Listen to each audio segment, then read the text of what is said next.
ससुराल में अपनी पत्नी को लेने गए एक युवक पर ससुराल पक्ष द्वारा लकड़ियों व कुल्हाड़ियों से हमला कर दिया, जिससे युवक गंभीर रूप से घायल हो गया। प्राथमिक उपचार के बाद युवक को जयपुर रेफर कर दिया गया है। वहीं हमले में गंभीर रूप से घायल युवक के भाई व एक अन्य रिश्तेदार के बीच चोटें आई है। मामले में गंभीर रूप से घायल हुए युवक भंवरलाल के जीजा हिंगोनिया निवासी प्रधान पुत्र नाथू बागरिया ने केकड़ी सिटी थाने में 4 नामजद लोगों के खिलाफ मुकदमा दर्ज कर बताया कि उसका साड़ा भंवरलाल अपनी पत्नी को लेने के लिए उसके साथ मोटरसाइकिल पर बैठकर अपने छोटे भाई विनोद को लेकर काबरिया गांव गया था, जहां काबरिया निवासी अर्जुन पुत्र हजारी, पांचू पुत्र हजारी, सांवरलाल पुत्र पांचू व कड़ीला टोंक निवासी पोखर पुत्र रामलाल बागरिया ने उन पर लाठियों व कुल्हाड़ियों से हमला कर दिया, जिससे भंवरलाल गंभीर रूप से घायल हो गया। वहीं उसका छोटा भाई विनोद व उसके भी शरीर पर चोटें कारित हुई है। तीनों को केकड़ी के राजकीय जिला अस्पताल में भर्ती कराया गया, जहां भंवरलाल की हालत गंभीर होने पर अजमेर रेफर कर दिया गया, मगर हालत नाजुक होने पर उसे अजमेर से भी जयपुर रेफर कर दिया गया। प्रार्थी ने अपनी रिपोर्ट में बताया कि हमले में उसके व उसके छोटे साले के भी शरीर पर चोटें कारित हुई है। केकड़ी सिटी पुलिस ने मामला दर्ज कर जांच शुरू कर दी है। रच दिया कीर्तिमान, छू लिया आसमान, पूरे हुए अरमान। राजस्थान में शिक्षा जगत में सिरमौर श्री शक्ति कंपटीशन प्लस संस्थान केकड़ी। संपूर्ण राजस्थान में शिक्षक भर्ती पात्रता परीक्षा रिट 2022 में श्री शक्ति कंपटीशन प्लस ने रचा इतिहास। संपूर्ण राजस्थान में अद्भुत, अतुल्य, अविश्वसनीय परीक्षा परिणाम आपके अपने श्री शक्ति कंपटीशन प्लस संस्थान का रहा। स्पेशल नए बैच प्रारंभ। शिक्षक भर्ती फर्स्ट ग्रेड, शिक्षक भर्ती सेकंड ग्रेड, शिक्षक भर्ती थर्ड ग्रेड, RAS कृषि पर्यवेक्षक, ग्राम विकास अधिकारी, राजस्थान पुलिस, पटवार, CET, EO, RO, LDC, BEd व BSTC। आज ही अपने लाडले के भविष्य के लिए राजस्थान में शिक्षा जगत के सिरमौर श्री शक्ति कंपटीशन प्लस संस्थान केकड़ी में प्रवेश के लिए संपर्क करें 9667209866। भाजपा की राष्ट्रीय मंत्री अलका गुर्जर ने चाबड़िया गांव में रविवार को प्रेस कॉन्फ्रेंस करते हुए राजस्थान की कांग्रेस सरकार पर जमकर हमला बोला है कि कांग्रेस अपने 4 साल पूर्ण कर रही है। 17 तारीख को ये जश्न भी मनाएंगे, लेकिन जनता के बीच में जाकर कहने के लिए इनके पास कुछ नहीं है। सरकार का पहला कर्तव्य होता है कानून व्यवस्था संभालना। मुख्यमंत्री जी खुद गृह मंत्री हैं, लेकिन आज स्थिति ये हो गई है कि 8,500 से ज़्यादा मुकदमे दर्ज होते हैं और मुख्यमंत्री जी कहते हैं कि 45% मुकदमे फेक हैं। ये किसी भी गृह मंत्री का दिया गया सबसे गैर जिम्मेदाराना बयान है। 6,337 मुकदमे महिलाओं के खिलाफ पिछले 1 साल में दर्ज होते हैं, लेकिन कार्रवाई के नाम पर शून्य है। और ये नेशनल क्राइम रिकॉर्ड ब्यूरो का रिकॉर्ड बताता है कि राजस्थान में हर दिन 17 बलात्कार होते हैं और 7 हत्याएं होती हैं। ये तो कानून व्यवस्था की हालत है। विकास की एक करनी ये सरकार आने के बाद लगा नहीं पाई है, क्योंकि निरंतर ये झगड़ों में, आपसी झगड़ों में उलझी रही है और उसका खामियाजा भुगत रहे हैं राजस्थान के किसान, राजस्थान के युवा, राजस्थान की महिलाएं।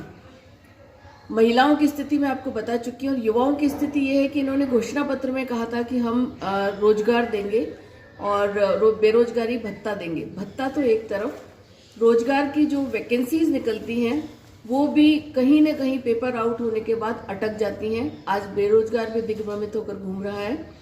किसानों के कर्जे माफ करने की बात करने वाली सरकार कर्जे तो माफ नहीं कर पाई, लेकिन बिजली की दरें ना बढ़ाने का वादा करने के बाद भी बिजली की दरें भी बढ़ाई हैं। खाद की कालाबाजारी हो रही है और स्थिति यहाँ तक पहुँच गई है कि राजस्थान जो सांप्रदायिक सौहार्द के लिए जाना जाता था, जहाँ पर हम सर्वधर्म सद्भाव को मानते थे, उस राजस्थान में तुष्टीकरण की राजनीति के चलते हुए आज स्थिति ये हो गई है कि करौली में दंगे होते हैं, मुख्यमंत्री के गृह क्षेत्र जोधपुर में दंगे होते हैं। और ये सब इसलिए होता है कि तुष्टीकरण की राजनीति के चलते ये रामनवमी और नववर्ष की जुलूस की अनुमति नहीं देते हैं, लेकिन PFI जो कि प्रतिबंधित संगठन है उसको ये रैली करने के लिए कोटा में अनुमति दे देते हैं और उसी का परिणाम होता है कि सर तन से जुदा के नारे लगते हैं और ऐसा विभत्स कांड राजस्थान में होता है जो न भूतो न भविष्यति। इन सारी चीज़ों को देखते हुए जनता बहुत आक्रोशित है और भारतीय जनता पार्टी इस जन आक्रोश में आम जनता के साथ हमेशा मजबूत विपक्ष की भूमिका निभाते हुए खड़ा हुआ है। हम 200 विधानसभा क्षेत्रों में ये रथ लेकर जा रहे हैं। सारे कार्यकर्ता हमारे साथ हैं। इसमें हमने एक पेटी भी रखी हुई है। ये 75,000 किलोमीटर की यात्रा ये रथ पूरा करेंगे। एक शिकायत पेटी का रखी है जिसके अंदर जनता अपनी पीड़ा, अपनी समस्याएं उसके अंदर डाल सकती है और अपने सुझाव भी डाल सकती है। तो जनता के सुझाव हम अपने घोषणा पत्र में लेंगे और जो जनता की समस्याएं हैं उसके लिए हम इस सरकार के खिलाफ निरंतर आंदोलनरत रहकर जनता की आवाज़ बनकर इस सोती हुई सरकार को जगाने का प्रयास करेंगे। देखिए, भारतीय जनता पार्टी विचारधारा आधारित और संगठन आधारित पार्टी है। आपस में हम लोग बातचीत करते हैं तो कहीं भी हो सकता है कि विचारों की भिन्नता हो जाए, लेकिन एकजुट होकर हम अपने उद्देश्य के लिए और अपने विचार को आगे ले जाने के लिए हम एक मुखी होकर काम करते हैं। भारतीय जनता पार्टी में इस तरह का कोई दुराव नहीं है। राजस्थान की कांग्रेस के लिए एक और मैं आपके माध्यम से अपील करना चाहूँगी कि इनके युवराज भारत जोड़ने की यात्रा कर रहे हैं, वो कम से कम राजस्थान की कांग्रेस को जोड़ दें तो जो बचा हुआ 1 साल है उसमें सरकार कुछ तो काम कर पाए और इनके युवराज और इनका पूरा प्रथम परिवार आपके पड़ोस में ही है सवाई माधोपुर, जन्मदिन मनाने के लिए तो आ सकता है, लेकिन राजस्थान की महिलाओं की, राजस्थान के किसानों की, राजस्थान के युवाओं की जो हालत है वो देखने का उनके पास समय नहीं है। तो थोड़ा समय उसके लिए भी निकाल लें तो लगेगा कि हाँ, कुछ वो राजधर्म का पालन कर रहे हैं। हमारे सबसे बड़ा चेहरा माननीय मोदी जी का और कमल का फूल है। बाकी मैं इन सारी चीज़ों को बताने में सक्षम नहीं हूँ। सक्षम नेतृत्व जो निर्णय करेगा उसके अनुरूप चुनाव लड़ा जाएगा। देखिए, भाजपा धर्म की, समाज की, जाति की राजनीति नहीं करती। हम सबको साथ लेकर चलते हैं और सर्व समाज के हित के हिसाब से हम काम करते हैं और आज बहुत हम गौरवान्वित महसूस करते हैं कि हमारे पास हर समाज का नेता है और हर समाज में हमारा नेता है। हम संगठन आधारित पार्टी हैं और चुनाव भी हमेशा लक्ष्य हमारा नहीं रहता। हम निरंतर सांगठनिक गतिविधियां करते रहते हैं और जनता के बीच में हमारा कार्यकर्ता हमेशा रहता है। ये आपने कोरोना के समय भी देखा था कि हमने सेवा ही संगठन के अंतर्गत काम किया था। निरंतर हम जनता के बीच में रह के जन भावना के अनुरूप काम करते रहते हैं। और आपके केकड़ी विधानसभा में तो मैं कल 1 दिन से प्रवास पर हूँ। यहाँ कहा जा रहा है कि यहाँ के जो जनप्रतिनिधि हैं वो लापता हैं और विकास के नाम पर आसपास की सारे सड़कें खुदी पड़ी हैं। अब ये बहुत ही पीड़ा की बात है कि वो जनप्रतिनिधि जिसने यहाँ से प्रतिनिधित्व करके शासन में भी अपनी भूमिका निभाई थी, उस क्षेत्र में विकास नहीं होना निश्चित रूप से ये कांग्रेस के चरित्र को बता रहा है। पत्रकार वार्ता के दौरान केकड़ी प्रधान होनार सिंह राठौड़, भाजपा देहात जिला उपाध्यक्ष सत्यनारायण चौधरी, जिला मंत्री रामकिशन गुर्जर, टोंक उप जिला प्रमुख प्रतिनिधि देवेंद्र सिंह राणावत, मंडल अध्यक्ष सत्यनारायण गुर्जर, इंद्र नारायण गुर्जर, पूर्व सरपंच हंसराज गुर्जर कोटड़ी, जोधराज सिंह, पूर्व सरपंच गणेश लाल शर्मा सहित कई भाजपा नेता मौजूद थे। The Vibrant Academy is the CBSE affiliated school having the facilities of fully ventilated, spacious and airy classrooms, a big and spacious multi-storied library, computer lab, science lab, convent facilities, various indoor and outdoor playgrounds, music, dance, martial art, English spoken classes for all-round development of students. Appointment of CBSE experienced and qualified faculty to motivate the children to speak in English and learning with fun. Kekri के राजकीय जिला अस्पताल के बाहर तेज आवाज में tape speaker चलाने के मामले में केकड़ी सिटी पुलिस ने रविवार को कार्रवाई करते हुए 2 ट्रैक्टर चालकों के खिलाफ मुकदमा दर्ज किया है। साथ ही पुलिस ने ध्वनि प्रदूषण करने वाले यंत्रों को भी जब्त किया है। थानाधिकारी राजवीर सिंह ने बताया कि रविवार को हेड कांस्टेबल रामगोपाल व कांस्टेबल राकेश यादव व मुकेश गश्त के दौरान अजमेर रोड से राजकीय जिला अस्पताल के बाहर आवाज में टेप स्पीकर चलाता हुआ गुजर रहा था, जिस पर पुलिस टीम ने मौके पर ट्रैक्टर चालक पोकीनाडी निवासी महेंद्र पुत्र काशीराम जाट को रुकवाकर तेज आवाज में स्पीकर बजाने को लेकर अनुज्ञा पत्र मांगा, जिस पर युवक अनुज्ञा पत्र नहीं दिखा पाया, जिस पर पुलिस ने टेप स्पीकर को जब्त कर लिया।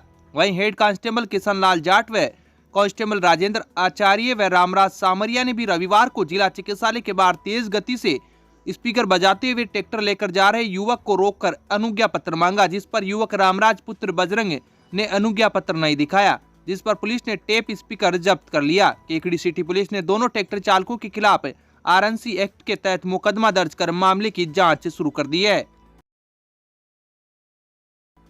संत रामपाल महाराज के अनुयायियों ने रविवार को जयपुर रोड स्थित सांवरिया टाकीज में एक दिवसीय सत्संग का आयोजन किया, जिसमें प्रोजेक्टर के माध्यम से संत रामपाल महाराज के प्रवचन दिखाए गए। इस मौके पर बड़ी संख्या में क्षेत्र के रामपाल महाराज के अनुयायियों ने सत्संग में भाग लिया। तहसील कोऑर्डिनेटर मुकेश दास ने बताया कि केकड़ी में 4 साल बाद सत्संग का आयोजन किया गया, जिसको लेकर लोगों में उत्साह नजर आया। इस मौके पर बड़ी संख्या में लोगों ने सत्संग कार्यक्रम में भाग लिया। इस मौके पर प्रोजेक्टर के माध्यम से दिखाए गए सत्संग में संत रामपाल महाराज ने कहा कि समाज में फैल रही बुराई, अराजकता, चोरी, भ्रूण हत्या, नशा एवं अन्य कुरीतियों पर रोक लगाने के लिए धार्मिक शास्त्रों में छिपे रहस्यों को उजागर करना व समझना प्रत्येक व्यक्ति के लिए आवश्यक है। उन्होंने संदेश दिया कि आज के युग में युवा पीढ़ी संयुक्त परिवार के बिना अकेले रहकर मनमर्जी पर उतारू है। हमारे धर्म ग्रंथों से संत भक्ति कर स्वयं को सुधारना होगा।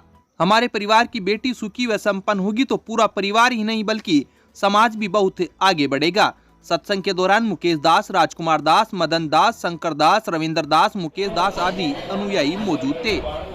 अब विक्टर ब्रांड के कंप्यूटराइज्ड धर्म कांटा खरीदिए केकड़ी में विक्टर स्केल कंपनी से 100 ग्राम से 200 टन तक के भारत सरकार से मान्यता प्राप्त कंपनी विक्टर ब्रांड के कांटे उपलब्ध है। विक्टर स्केल कंपनी पर आपको मिलेगी सभी प्रकार के कंप्यूटराइज्ड धर्म कांटों की सेल एंड सर्विस सुविधा। विक्टर स्केल कंपनी पर Rajasthan online mining TP Revanna software भी उपलब्ध। तो देर किस बात की, धर्म कांटे खरीदने के लिए आज ही संपर्क करें। मिलने का पता Mewada complex, Gopal petrol pump के सामने, कोटा रोड, केकड़ी। केकड़ी में लॉयंस क्लब व डीडी नेत्र फाउंडेशन कोटा के संयुक्त तत्वावधान में शकुंतला देवी अग्रवाल के सौजन्य से 27 नवंबर को आयोजित हुए निःशुल्क नेत्र चिकित्सा शिविर का फॉलो अप कैंप रविवार को आयोजित किया गया। फॉलो अप शिविर में 108 मरीजों की जांच कर दवाइयां दी गई तथा चश्मे के नंबर निकाले गए।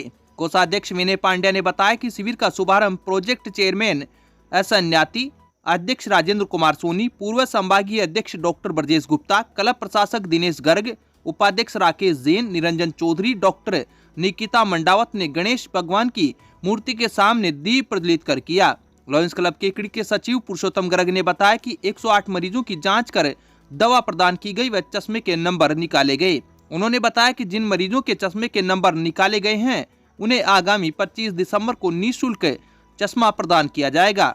शिविर में अनिल दत्त शर्मा, आसाराम जांगीड़, कंपाउंडर प्रकाश चंद, लोकेश शर्मा, दिनेश चौहान व आकाश वैष्णव व छोटूलाल गुर्जर ने सराहनीय सहयोग दिया। 75वें संत समागम की अभी खुशियां पूरी ही नहीं हुई कि निरंकारी सत्संग माता सुदीक्षा महाराज का राजस्थान की पावन धरा पर सोमवार को आगमन हो रहा है, जिससे समस्त निरंकारी जगत में खुशी की लहर दौड़ गई है। केकड़ी ब्रांच मुखी अशोक रंगवानी ने बताया कि सदगुरु माता सुदीक्षा महाराज की कल्याण यात्रा का पहला पड़ाव सोमवार को पावटा से शुरू होगा, जो 13 दिसंबर को बूंदी में, 14 दिसंबर को टोंक में, 15 दिसंबर को अजमेर में और अंत में 16 दिसंबर को झुंझुनू में आध्यात्मिक यात्रा पूर्ण होगी। 15 दिसंबर को अजमेर में होने वाले निरंकारी संत समागम में केकड़ी एवं आसपास के क्षेत्रों से सैकड़ों श्रद्धालु भी इस समागम में भाग लेने के लिए अजमेर जाएंगे। अजमेर जोनल इंचार्ज दमन दास निरंकारी ने बताया कि इस समागम सेवाओं के लिए ब्यावर रोड स्थित डीएवी कॉलेज के सामने स्थित खेल मैदान में तैयारियां जोर शोर से शुरू कर दी गई है। केकड़ी ब्रांच के मीडिया सहायक रामचंद्र टहलानी ने बताया कि सुबह 11 बजे से 2 बजे तक होने वाले इस समागम में आध्यात्मिक गीत, विचार, कविता, भजनों का प्रस्तुतिकरण होगा। भाजपा की ओर से कांग्रेस सरकार की नाकामियों को लेकर निकाली जा रही जन आक्रोश यात्रा के दौरान रविवार को सावर कस्बे में चौपाल का आयोजन किया गया। जन आक्रोश यात्रा कार्यक्रम में मालपुरा विधायक कन्हैयालाल जाट ने कांग्रेस सरकार को भ्रष्टाचार युक्त व जन विरोधी सरकार बताते हुए कहा कि कांग्रेस की सरकार ने किसानों के 10 दिनों में 2 लाख रुपए का कर्ज माफ करने का वादा किया था, जो आज दिन तक पूरा नहीं हुआ। वहीं इस सरकार में बिजली, पानी, सड़क, शिक्षा, स्वास्थ्य को लेकर भी पूरी तरह से फेल हुई है। आमजन पीड़ित व परेशान है। आगामी दिनों में इस सरकार को उखाड़ कर जनता फिर से भाजपा की सरकार बनाएगी। चौपाल कार्यक्रम को भाजपा नेता राजेंद्र विनायका, पूर्व प्रधान भूपेंद्र सिंह सक्तावत, देहात जिला उपाध्यक्ष सत्यनारायण चौधरी, मिथिलेश गौतम, विधानसभा विस्तारक इंदु शेखर शर्मा, केकड़ी प्रधान होनार सिंह राठौड़, सरपंच संघ के प्रदेश सचिव गोविंद जैन सहित कई भाजपा नेताओं ने संबोधित किया। प्रदेश के अध्यक्ष सम्मानीय पूनिया साहब ने और हमारे बीजेपी के बड़े नेताओं ने यह तय किया कि जो 4 साल पहले कांग्रेस सरकार आई थी और जिन्होंने कई वादे हमसे किए थे, आपकी बिजली की दरें नहीं बढ़ेगी, लेकिन आज कई बार बिजली की दरें बढ़ चुकी है। उन्होंने वादा किया था कि आप किसानों के कर्ज माफ होंगे, लेकिन आप देख रहे होंगे कोई किसी किसान का कर्ज माफ नहीं हुआ। जो भी उन्होंने वादे किए कि हम ये करेंगे वो करेंगे, लेकिन उनको 4 साल में उन्होंने उसमें पूरा कहीं भी नहीं उतर पाए। और जो आक्रोश जनता के अंदर है उनके खिलाफ, जो विरोध उनके जनता के अंदर है उनके खिलाफ, उन्हीं के बीच में